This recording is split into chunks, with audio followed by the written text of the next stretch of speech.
NBA teams of all time. Top NBA teams of all time? Just give me, yeah, your top 3 or your top 5.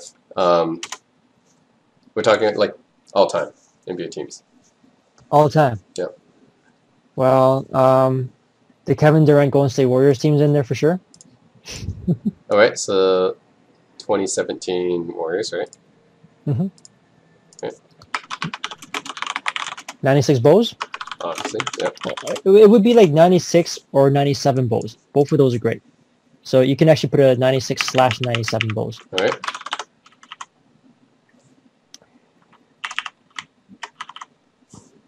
Obviously, 86 Celtics. All right. And then 87 Lakers. Most people think of that as the best iteration of the Lakers.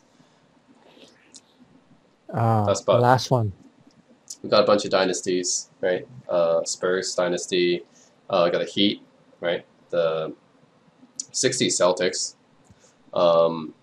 Yeah. Mm-hmm. This is a tough one. I mean, because you got the 60s Celtics.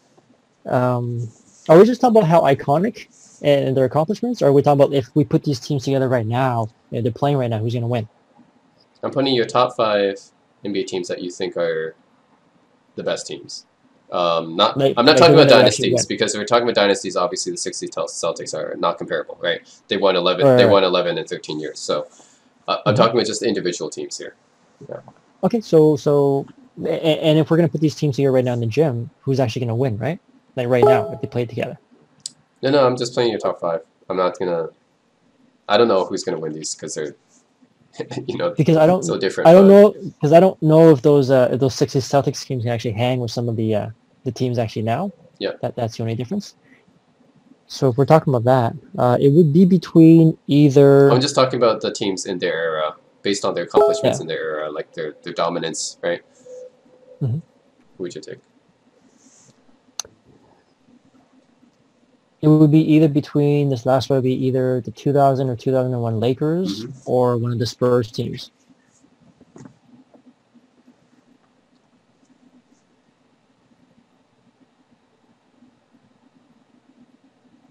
...2001 Lakers. The best Spurs team, it's a hard one, 2005? Maybe? 1999 is a good one, too. I think 2000 and, let's see here. And then the 2014 Spurs are pretty good, too. Yeah. Because the 2000 and the 2014 Spurs, the one that beat the Miami Heat. And then there's the 2013 Heat. That was really good, guy Kawhi Leonard. But at the same time, the one that beat the Lakers, I believe that was in 2003, was it 2003 San Antonio Spurs? Yep. Their roster wasn't that strong, I would say, on that one, but they still had Manu, though. They still had Manu Ginobili in that team, didn't they? Parker and Manu were rookies.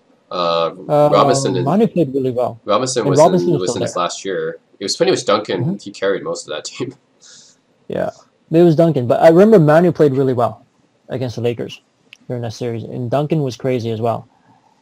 I mean, the 99 Lakers, the 99 Spurs beat the Lakers too. Yeah, but that was pre-Phil Jackson Lakers. All right. So they would be the 2003 Spurs, yeah.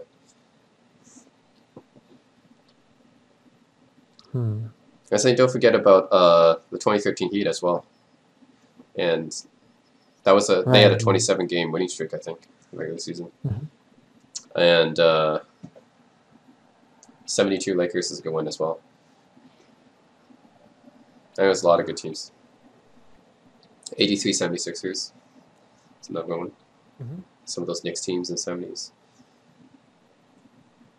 Stuff. I'm choosing between either the 2000-2001 Lakers or the 2003 Spurs or the 2014 Spurs. 2014 Spurs was dominant. Yeah, for sure. Those are really dominant. Even though Duncan was old.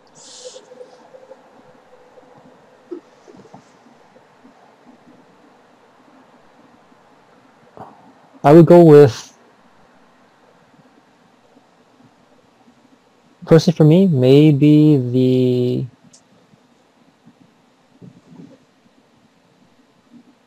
I'd say 2000 or 2001 Lakers. 2001 is usually considered the more dominant one because they went 15-1. in the playoffs. Yeah. Mm-hmm.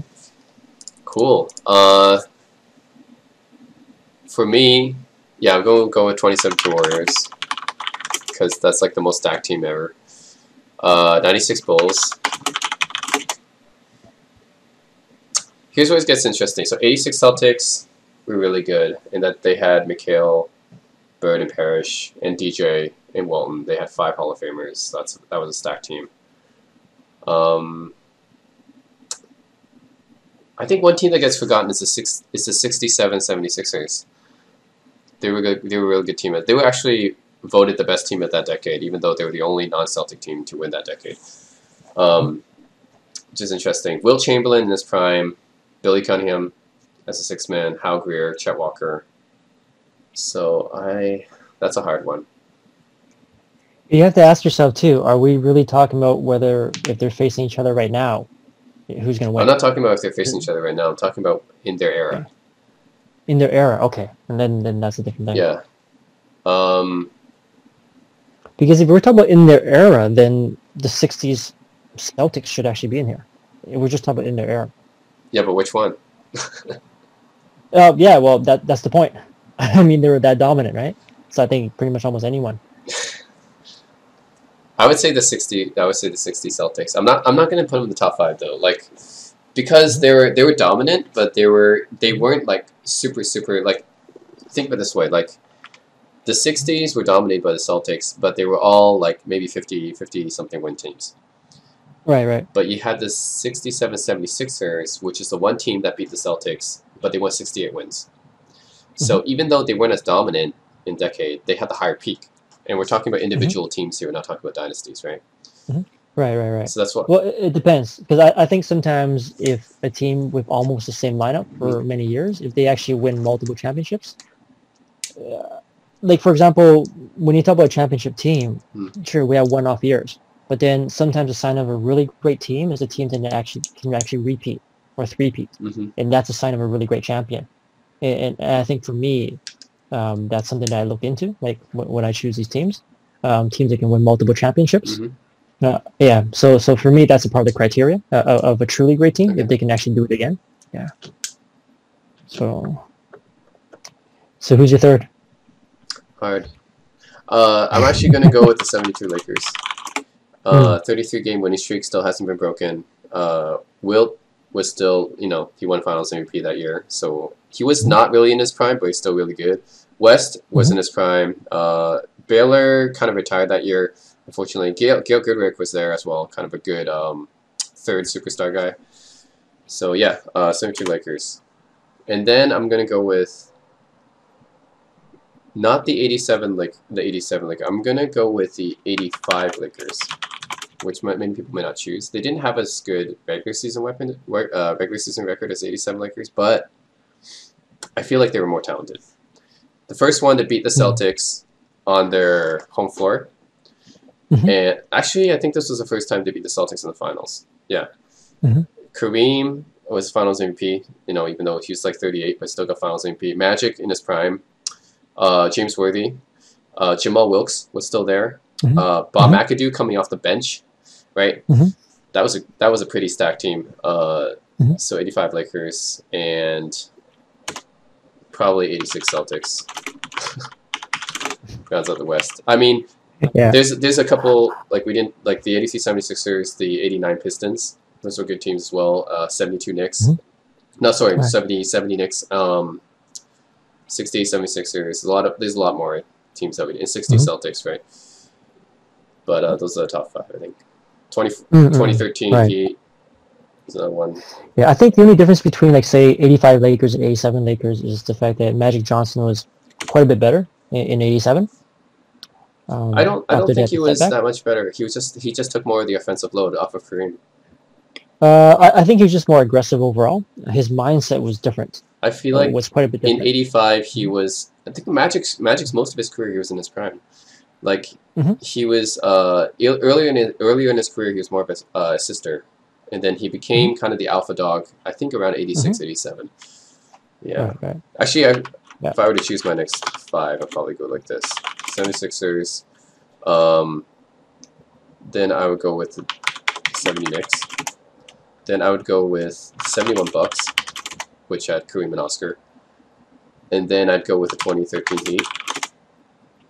And then I don't have a Spurs team here. Probably 2014 Spurs. Yeah.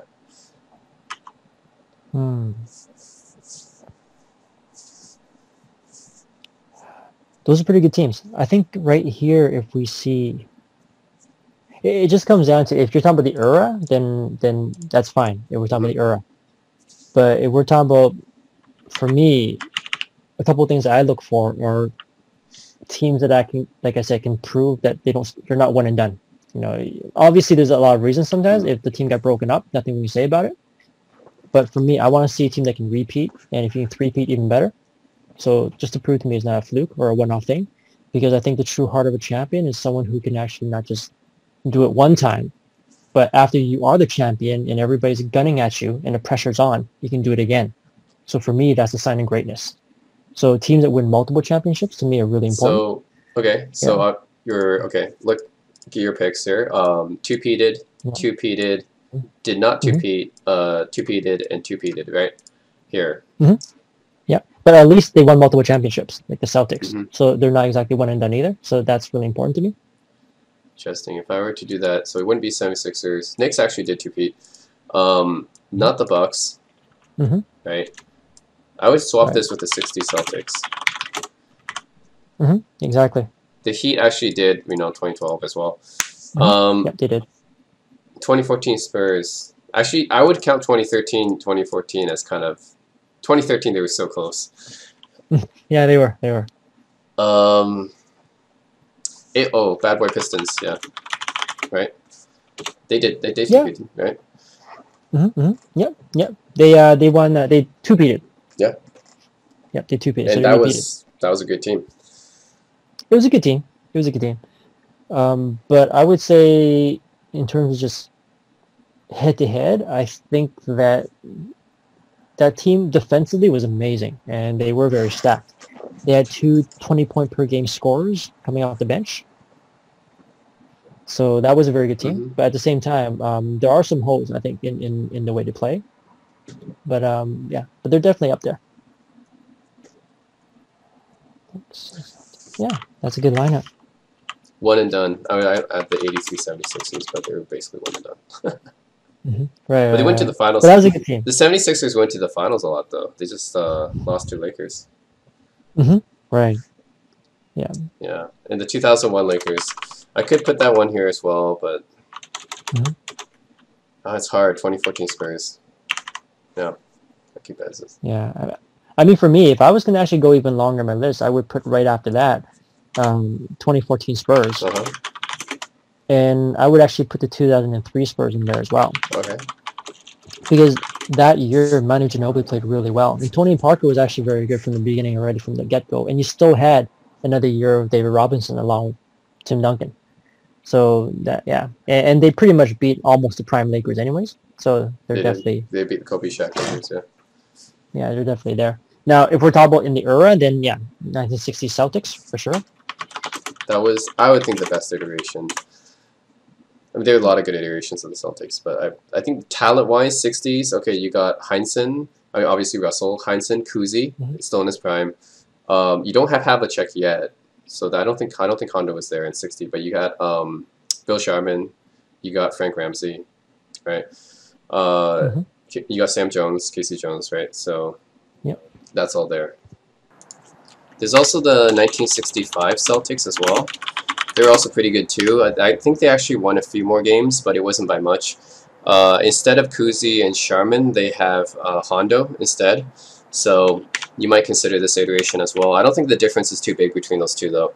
Like, they both won a lot of games, and they both won rings. So I think either the 60 or the 65. Let's just keep it to 60, though, just to keep it more consistent. But yeah, they're both great teams. Either one would be good. And 2013 Heat as well. I would put them in there. Okay, what's rounding out your top 10 then?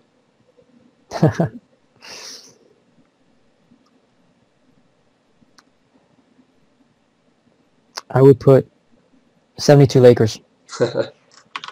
Yeah. They didn't two-peat though.